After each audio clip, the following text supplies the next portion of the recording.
साथियों, अभी आपने कुछ दिन पहले ही हमारा पिछला एक हीमो ट्यूटोरियल यानी कि हीमोफीलिया जागरूकता फैलाने के लिए वीडियो देखा, जो कि हमारे आदरणीय डॉक्टर विपिन कुलकर्णी जी द्वारा बनाया गया था और आपके लिए प्रस्तुत किया गया।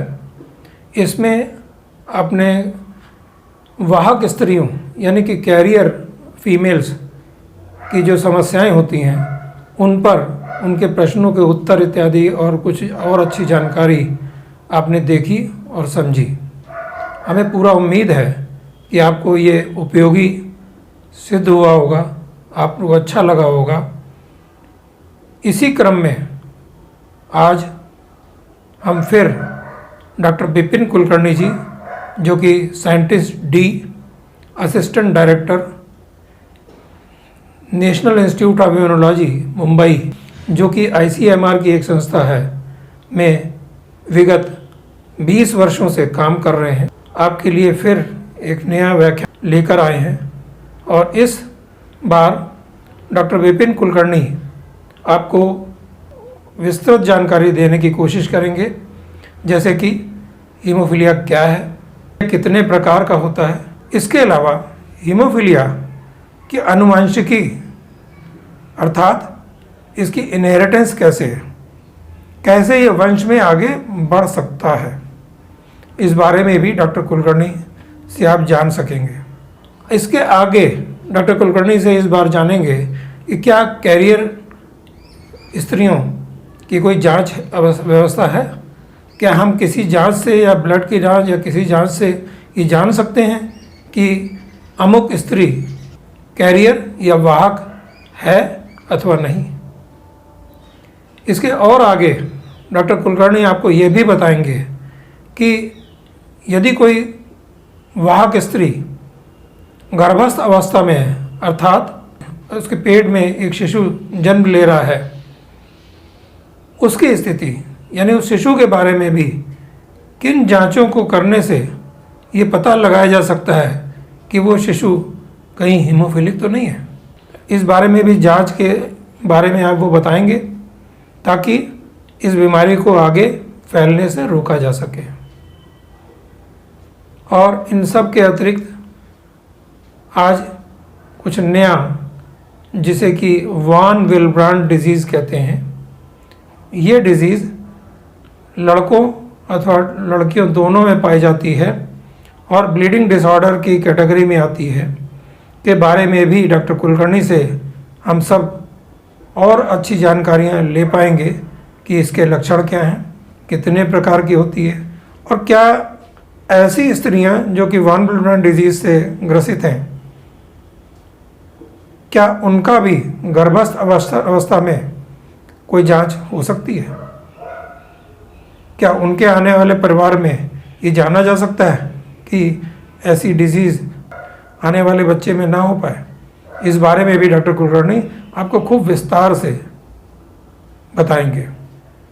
हमें पूरा विश्वास है कि ये वीडियो, ये व्याख्यान डॉक्टर कुलकर्णी की आपको पहले से भी और अच्छी लगेगी, आप इसे पसंद करेंगे और आप सबके लिए उपयोगी सिद्ध होगी। धन्यवाद। नमस्कार, मेरा नाम डॉक्टर विपिन कुलकर्णी है और मैं Indian council of medical research की नेशनल इंस्टीट्यूट ऑफ इम्यूनोहेमेटोलॉजी, जो मुंबई में स्थित है, वहाँ पर कार्यरत हूँ।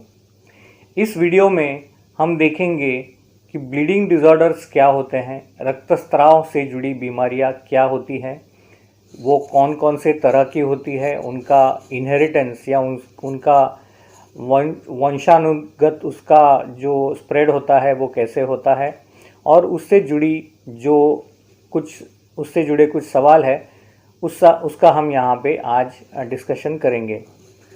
तो ब्लीडिंग डिसऑर्डर्स क्या होती है कि जो रक्त जब सामान्य तरीके से जब रुकता नहीं है, जब भी कोई जख्म हो जाती है तो सामान्य तौर पर अपना रक्त जो बहता है वो थोड़ी देर में रुक जाता है।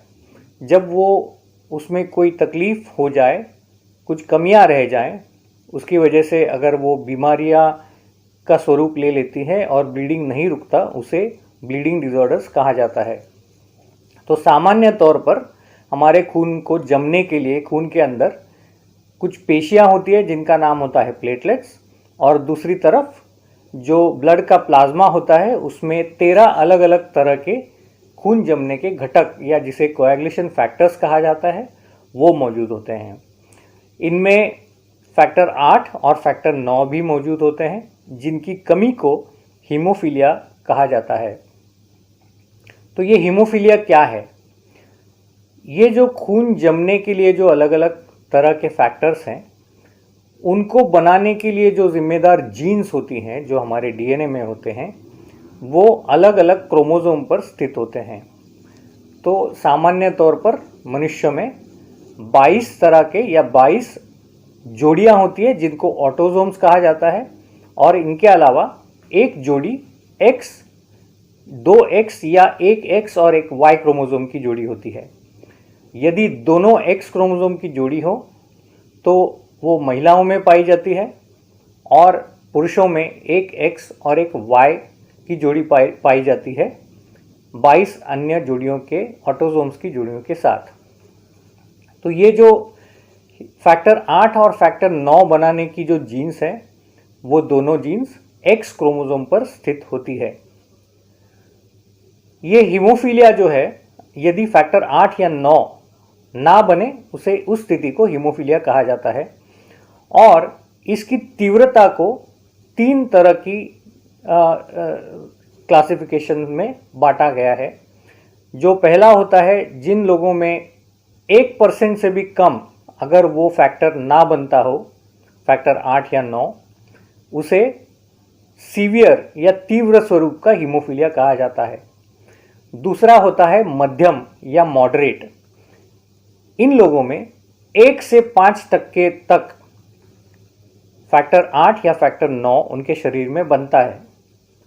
और तीसरा जो होता है, जो माइल्ड जिसे कहा जाता है, या हल्का या हल्की बीमारियां, हल्के स्वरूप की बीमारी, जिनमें फैक्टर 8 या फैक्टर 9 6 से 40% के बीच में उनके शरीर में बनता है।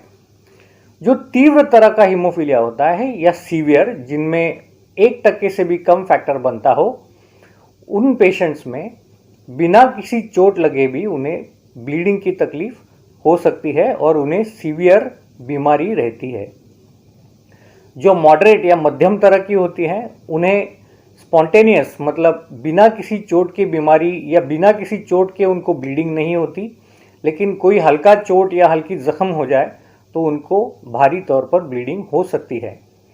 जो तीसरा प्रकार है जिसे माइल्ड या हल्के स्वरूप की बीमारी कहा जाता है, उनमें बहुत ही माइल्ड स्वरूप का ब्लीडिंग होता है और उनको कुछ मेजर अगर सर्जरी हो या कुछ भारी चोट लगी हो या दांत का कोई प्रोसीजर किया हो, डेंटल एक्सट्रैक्शन किया हो, तभी उनको ब्लीडिंग की तकलीफ होती है। और ज़्यादातर ऐसे पेशेंट्स का जो डायग्नोसिस है वो भी किसी चोट लगने पर या फिर सर्जरी के समय जो रूटीन चेकिंग होता है उस टाइम उनका डायग्नोसिस ज़्यादातर होता है, क्योंकि उनको ब्लीडिंग की तकलीफ नहीं रहती, इसके लिए उनको पता नहीं चलता कि वो हीमोफीलिया माइल्ड हीमोफीलिया है।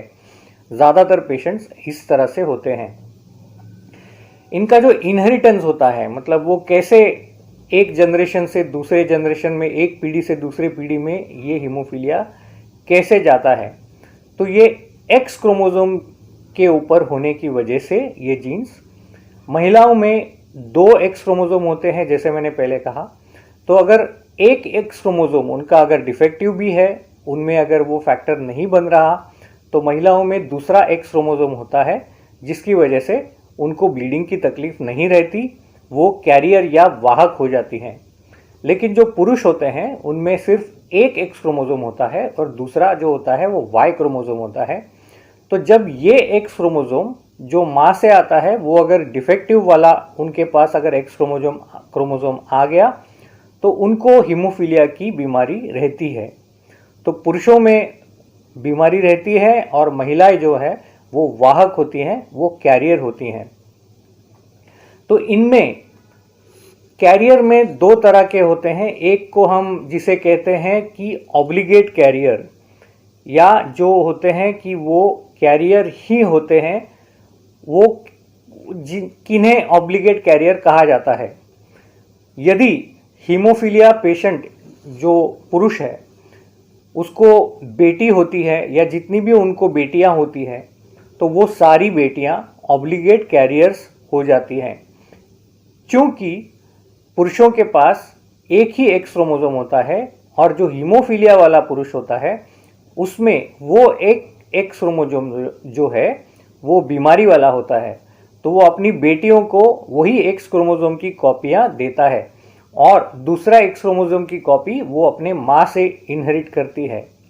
तो इसीलिए सारी बेटियों में एक एक्स क्रोमोसोम की जो कॉपी जो पिता से आई हुई होती है वो डिफेक्टिव होने की वजह से सारी बेटियां कैरियर ही होती हैं। लेकिन हीमोफीलिया अगर पिताजी को हो तो उनको होने वाले सारे बेटे उनको हीमोफीलिया नहीं होता, क्योंकि हीमोफीलिया वाला पुरुष अपने बेटों को वाई क्रोमोसोम की कॉपी देता है और एक्स क्रोमोसोम वो माँ से लेता है। तो इसलिए हीमोफीलिया अगर पिताजी को हो तो बेटों को हीमोफीलिया नहीं होता। दूसरे ऑब्लिगेट कैरियर कौन होते हैं?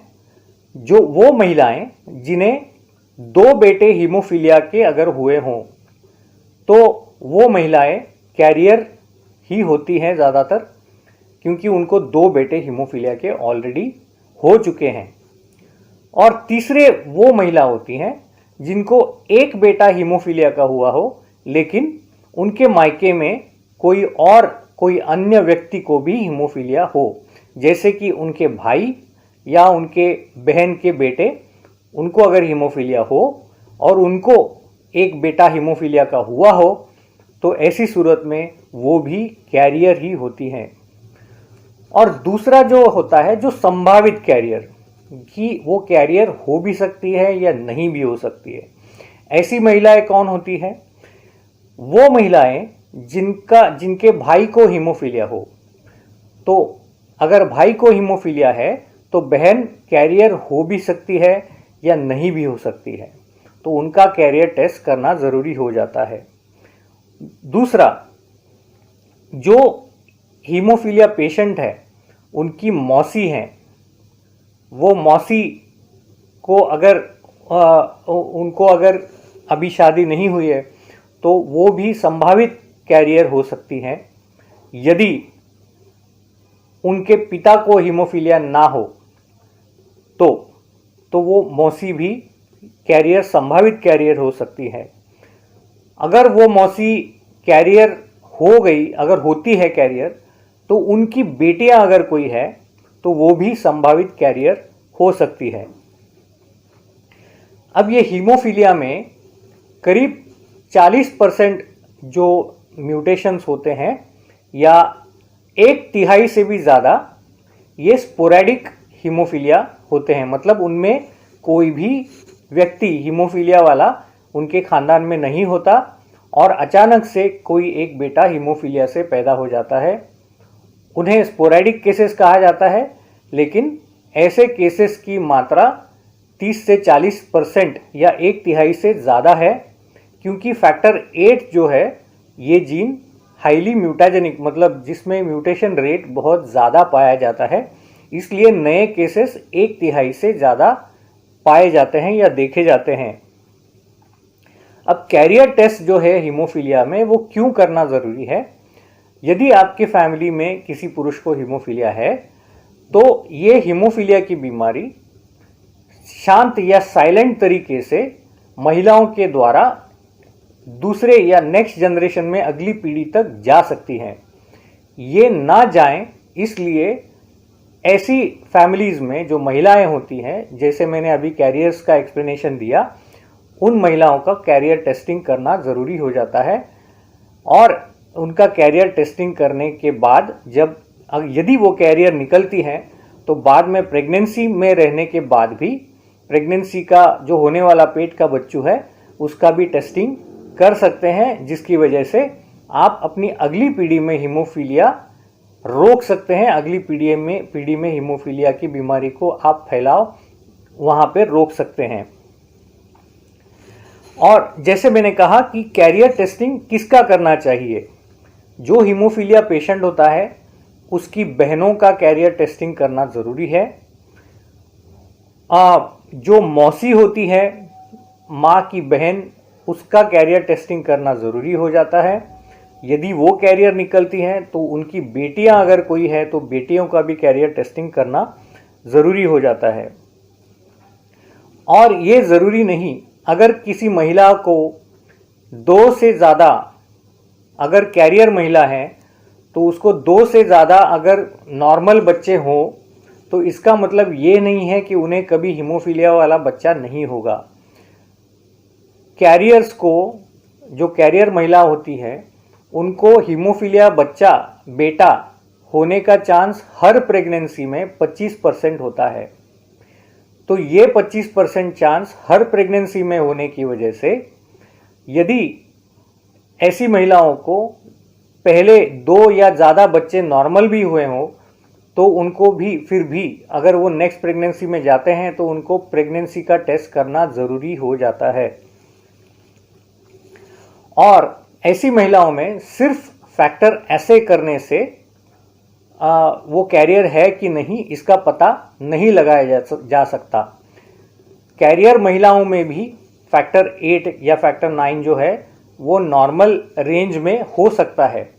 फैक्टर लेवल जो होता है खून में वो ब्लड ग्रुप पर भी निर्भर करता है। जो ओ ग्रुप की जो लोग होते हैं उनमें कोएगुलेशन फैक्टर्स थोड़े कम स्वरूप में पाए जाते हैं परसेंटेज में, और जो ए या ए बी ग्रुप वाले हैं उनमें कोएगुलेशन फैक्टर्स थोड़े हायर परसेंटेज में पाए जाते हैं।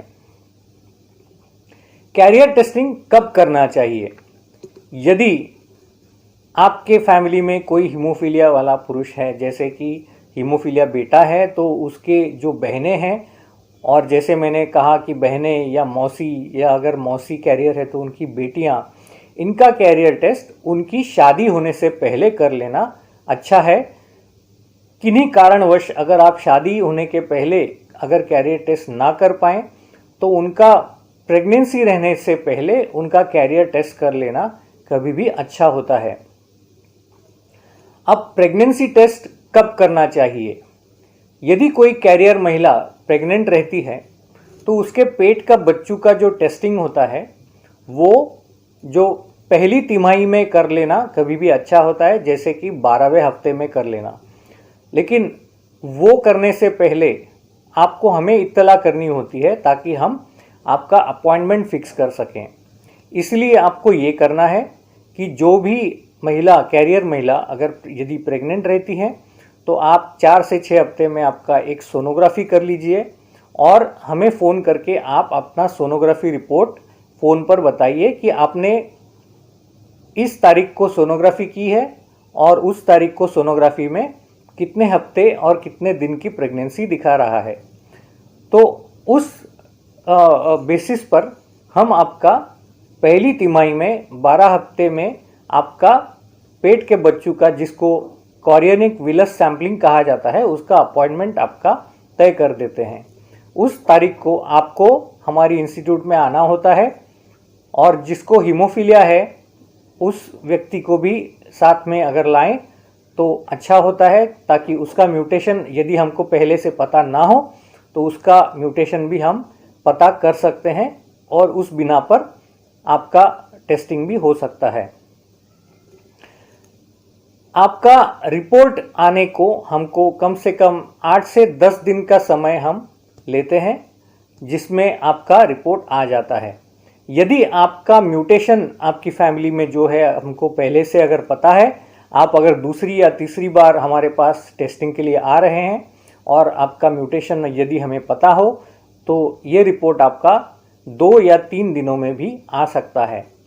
कोई केसेस में 1 से 2% जो केसेस होते हैं जिनमें म्यूटेशन फैक्टर 8 का जो होता है वो डीप इंट्रॉन्स में पाया जाता है, जिसकी वजह से उनका म्यूटेशन तय करना या मिलना बहुत मुश्किल हो जाता है। ऐसे केसेस में रिपोर्ट आने में कभी कभार बहुत देर भी लग सकती है, लेकिन फिर भी प्रेगनेंसी को मद्देनज़र रखते हुए आपको आपके प्रेगनेंसी के ड्यू डेट से पहले हम रिपोर्ट दे ही देते हैं। जो रिपोर्ट होता है वो दो तरह से होता है। एक होता है अफेक्टेड, मतलब पेट में जो बच्चा है वो हीमोफीलिया है, और दूसरा है अनअफेक्टेड, इसका मतलब जो पेट में बच्चू है वो उसको हीमोफीलिया नहीं है। इसमें हम बच्चू का लिंग हम नहीं जान सकते, क्योंकि लिंग का जांच करना एक कानूनन अपराध है भारत में, तो हम वो नहीं कर सकते। अफेक्टेड रिपोर्ट का मतलब होता है कि पेट में जो बच्चा है उसको हीमोफीलिया है। अनअफेक्टेड का मतलब ये होता है जो पेट में बच्चा है वो बिना हीमोफीलिया का लड़का हो सकता है, या एक नॉन कैरियर लड़की हो सकती है, या एक कैरियर लड़की भी हो सकती है। इन तीनों सूरतों में रिपोर्ट अनअफेक्टेड आता है। अब आपने जो मुझे कुछ सवाल भेजे हैं उनका मैं जवाब आपको दूंगा। जैसे पहले सवाल का जवाब मैंने पहले ही दे दिया है। जो स्पोरेडिक केसेस होते हैं, 1/3 से ज़्यादा जो म्यूटेशंस या नए केसेस पाए जाते हैं वो हीमोफीलिया में, क्योंकि फैक्टर 8 जो जीन है बहुत ही हाईली म्यूटाजेनिक है, मतलब उसमें म्यूटेशन रेट बहुत ज़्यादा होने की वजह से जो स्पोरेडिक केसेस हैं कि जो आपके फैमिली में किसी को हीमोफीलिया ना होने के बावजूद 1/3 से भी ज़्यादा 40% तक नए म्यूटेशंस के नए पेशेंट्स पैदा हो जाते हैं। दूसरा सवाल जो है कैरियर महिला को फैक्टर थेरेपी की कब ज़रूरत पड़ सकती है? यदि कैरियर महिला उनमें जिसको एक फैक्टर एक्स क्रोमोसोम लायनाइजेशन, एक्सट्रीम लायनाइजेशन कहा जाता है, ऐसी सूरत में कैरियर महिला को भी ब्लीडिंग हो सकती है और उसको फैक्टर 8 की ज़रूरत पड़ सकती है। दूसरा सिचुएशन ये होता है कि अगर हीमोफीलिया का पेशेंट किसी हीमोफीलिया कैरियर के साथ शादी कर लेता है तो उनको हीमोफीलिया की बेटी पैदा हो सकती है, तो वो कैरियर नहीं बल्कि हीमोफीलिया पेशेंट ही होती है। ऐसी सिचुएशन में उस महिला को, हीमोफीलिया पेशेंट को ब्लीडिंग हो सकती है। यदि कैरियर हैं तो जो जिसे एक्सट्रीम लायनाइजेशन कहा जाता है वो बहुत रेयर फिनोमिना होता है, लेकिन ऐसी सिचुएशन में महिलाओं को जो कैरियर हैं उनको ब्लीडिंग हो सकती है। अब दूसरा जो सवाल है कि prothrombin time von Willebrand disease में नॉर्मल क्यों होता है? जो टेस्टिंग होती है जिसे हम स्क्रीनिंग कोएगुलेशन कहते हैं, वो उसमें 2 तरह के पाथवे होते हैं। इंट्रिंसिक पाथवे कहा जाता है और दूसरा होता है एक्सट्रिंसिक पाथवे। इंट्रिंसिक पाथवे में फैक्टर 8, 9 वॉन विलिब्रेंड फैक्टर 11, 12 ये इन्वॉल्व होते हैं, और उसके साथ जो कॉमन फैक्टर पाथवे के फैक्टर्स होते हैं वो भी इन्वॉल्व होते हैं। और जो एक्सट्रिंसिक पाथवे होता है जो डायरेक्टली फैक्टर 7 को एक्टिवेट करता है, और फैक्टर 7 एक्टिवेटेड फैक्टर 7 फैक्टर 10 को एक्टिवेट करता है, और वहाँ से वो पाथवे जो है फैक्टर 8, 9 और वॉन विलिब्रेंड को बाईपास कर देता है, जिसकी वजह से prothrombin time von Willebrand disease में नॉर्मल पाया जाता है। अब हम आते हैं वॉन विलिब्रेंड डिजीज़ पर। उसके ऊपर कुछ सवाल पूछे गए हैं। वॉन विलिब्रेंड डिजीज़ क्या होता है? वॉन विलिब्रेंड फैक्टर जो होता है वो फैक्टर 8 को अपने साथ लेकर सर्कुलेट करता है। यदि वॉन विलिब्रेंड फैक्टर सर्कुलेशन में मौजूद ना हो तो वो फैक्टर 8 को भी सर्कुलेट नहीं करता, क्योंकि वो कम होता है। फैक्टर 8 बनने के बावजूद वो सर्कुलेट नहीं हो सकता, क्योंकि वॉन विलिब्रेंड फैक्टर जो कि उसका कैरियर मॉलिक्यूल है वो मौजूद नहीं है। तो वॉन विलिब्रेंड फैक्टर में यदि हम फैक्टर 8 को नापते हैं खून में तो वो भी कम पाया जाता है, क्योंकि उसको लेकर सर्कुलेट करने वाला वॉन विलिब्रेंड फैक्टर नहीं होता। ऐसी बीमारी को वॉन विलिब्रेंड डिजीज़ कहा जाता है। जो जैसे फैक्टर 8 जो है वो एक्स क्रोमोसोम पर उसकी जीन होती है, वॉन विलिब्रेंड फैक्टर की जो जीन है वो क्रोमोसोम नंबर 12 पर होती है, और उसका इनहेरिटेंस जो है वो अलग होता है। उसमें 3 तरह के जो है टाइप होते हैं। एक होता है टाइप 1 वॉन विलिब्रेंड डिजीज़, दूसरा टाइप 2 और तीसरा type 3 von Willebrand disease. Type 1 von Willebrand disease जो होता है वो माइल्ड स्वरूप का होता है या हल्के स्वरूप का होता है, जिसमें उस पेशेंट को जो वॉन विलिब्रेंड फैक्टर है वो हल्के स्वरूप से उसमें कमी हो जाती है। जो टाइप 2 वॉन विलिब्रेंड डिजीज़ है वो फंक्शनल डिसऑर्डर जिसे कहा जाता है वो होता है। इसका मतलब ये है कि उनके शरीर में, उनके खून में वॉन विलिब्रेंड फैक्टर बनता तो है लेकिन वो ठीक तरह से काम नहीं करता, तो उसे फंक्शनल डिफेक्ट या फंक्शनल डेफिशिएंसी कहा जाता है वॉन विलिब्रेंड डिजीज टाइप 2। जो टाइप 3 होता है वो सीवियर या तीव्र स्वरूप के वॉन विलिब्रेंड डिजीज होता है। इन पेशेंट्स में वॉन विलिब्रेंड फैक्टर बिल्कुल नहीं बनता या बहुत कम बनता है, जिसकी वजह से उनको तीव्र स्वरूप की ब्लीडिंग की तकलीफ हो सकती है। तो ये 3 तरह के वॉन विलिब्रेंड डिजीज के टाइप्स होते हैं। How to stop birth of von Willebrand patient, कि आप अगली पीढ़ी में वॉन विलिब्रेंड डिजीज को कैसे फैलने से रोकें। जो सीवियर टाइप का वॉन विलिब्रेंड होता है, जैसे मैंने कहा कि वॉन विलिब्रेंड डिजीज टाइप 3 जो सीवियर होता है उनमें जो उसका इनहेरिटेंस जो होता है वो ऑटोसोमल रिसेसिव होता है। इसका मतलब माता और पिता दोनों में इसकी आधी आधी बीमारी का स्वरूप होना ज़रूरी होता है, तभी वो अपने बच्चे को वॉन विलिब्रेंड डिजीज़ दे सकते हैं।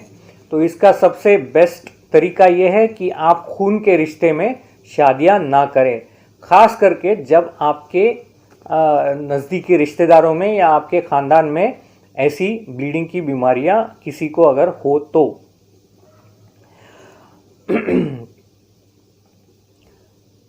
जिन पेशेंट्स को वॉन विलिब्रेंड डिजीज़ है या कोई भी ब्लीडिंग की तकलीफ है वो एस्पिरिन नहीं ले सकते हैं। एक सवाल ये पूछा गया है कि वॉन विलिब्रेंड डिजीज़ के पेशेंट को एस्पिरिन लेनी चाहिए या नहीं। एस्पिरिन जो है वो खून को पतला करने की दवा है और वो प्लेटलेट्स पर एक्ट करती है, और जो साइक्लोऑक्सीजनेस पाथवे करके होता है प्लेटलेट्स का वो उसको नाकाम कर देती है और खून को पतला कर देती है। तो अगर पेशेंट्स को ब्लीडिंग की तकलीफ हो तो एस्पिरिन या जिसे non steroidal anti inflammatory drugs जो कहते हैं, एस्पिरिन उसमें आ गई, इबुप्रोफेन भी उसमें आता है। तो इस तरह की दवाइयाँ उन्हें वर्जित हैं, वो उन्हें नहीं लेनी चाहिए। और एक सवाल है कि whether von Willebrand disease causes infertility in females, मतलब कंसेप्शन में तकलीफ हो सकती है। जो वॉन विलिब्रेंड की डिजीज़ की महिलाएं हैं उन्हें हार्मोनल थेरेपी देते हैं ताकि उनको ब्लीडिंग कम हो या ना हो। तो इस हार्मोनल थेरेपी की वजह से उनको कंसेप्शन में या प्रेगनेंसी धारण करने में तकलीफ हो सकती है। और एक सवाल जो है कि whether desmopressin will stop bed wetting in cases of von Willebrand disease. Desmopressin जो है वो जिन बच्चों को बिछाना गीला करने की आदत है उसमें कुछ मदद कर सकता है क्या। तो डेस्मोप्रेसिन जो है वो वाटर रिटेंशन करता है या रीएब्सॉर्प्शन करता है पानी का। इसके लिए उन पेशेंट्स में भी जनरली देते हैं, लेकिन ये ब्लीडिंग पेशेंट्स जो हल्के स्वरूप से जिनको ब्लीडिंग की तकलीफ है, ज़्यादा सीवियर नहीं है, उनको जैसे वॉन विलिब्रेंड डिजीज़ टाइप 1 में उनको वो देते हैं ब्लीडिंग स्टॉप करने के लिए। उसके ऊपर ज़्यादा जो इन्फॉर्मेशन है वो आपको आपके क्लिनिशियंस के द्वारा प्राप्त हो सकती है। तो ये हैं आपके सवाल और उनके जवाब मैंने दिए हैं, और उम्मीद करता हूँ कि इसमें आपके जो शंकाओं का निराकरण हो गया हो। यदि आपको और भी कोई सवाल हैं तो आप मुझसे पूछ सकते हैं, मैं आपको उसके जवाब ज़रूर दूंगा। Thank you. साथियों, अभी आपने डॉक्टर कुलकर्णी से एक नया व्याख्यान के अंतर्गत बहुत सारी जानकारियाँ प्राप्त की। हमें उम्मीद है कि पिछले व्याख्यान वाला और आज की इस व्याख्यान वाला, इन दोनों से आपके मन में उठने वाले तमाम प्रश्न हीमोफिलिक परिवारों में और वॉन विलिब्रेंड डिजीज़ के रोगियों में जो तमाम प्रश्न उनके मन में थे और वो संकोच बस पूछ नहीं पाते थे, उनका जवाब उनको मिल गया होगा। हम मानते हैं कि हमारे प्रयास के बावजूद हो सकता है कि अभी भी उनके मन में कुछ शंकाएं बाकी रह गई हों। इस समस्या को दूर करने के लिए हम आपको विश्वास दिलाते हैं कि हम जल्दी ही किसी भी रविवार यानी कि संडे वाले दिन एक गूगल मीट आयोजित करने जा रहे हैं, जिसमें कि डॉक्टर कुलकर्णी के अतिरिक्त और भी चिकित्सक जो कि आपको कई वर्षों से हीमोफीलिया या रक्त विकार के संबंधित आपका इलाज करते आ रहे हैं, वो भी उसमें जुड़ेंगे। इसका ये उद्देश्य होगा कि जो शंकाएं अभी भी आपके मन में रह गई हैं वो उस गूगल मीट में आप उठाएं और आपको वहीं पर जिसका भी केस होगा, यानी डॉक्टर कुलकर्णी का केस मतलब का चीज़ होगी तो वो जो आप देंगे, या अन्य चिकित्सकों के एरिया की चीज़ होगी या उनके संबंध चीज़ होगी तो उसका जवाब वो देंगे। इस प्रकार हम कई चिकित्सकों के साथ डॉक्टर कुलकर्णी को भी इसमें आमंत्रित करेंगे, ताकि इस गूगल मीट में आपकी जो भी बची खुची को मन में जो प्रश्न है, आप बगैर अपनी आइडेंटिटी दिए बगैर चुपचाप अपने प्रश्नों का जवाब पा सकते हैं। यदि कुछ माताएं, बहनें एवं स्त्रियां उस गूगल मीट में डायरेक्ट अपना नहीं आना चाहती, उनसे अनुरोध है कि हमें व्हाट्सएप पर अपने मन में प्रश्न जो उठ रहे हैं वो आप लिख भेजें। हम आपको वादा करते हैं कि आपके उन प्रश्नों का भी जवाब गूगल मीट में हमारे चिकित्सक एवं डॉक्टर कुलकर्णी द्वारा जरूर दिया जाएगा।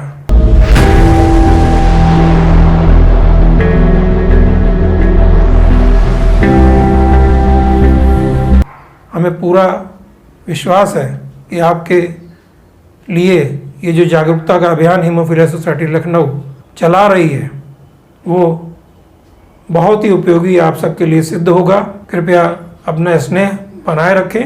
धन्यवाद।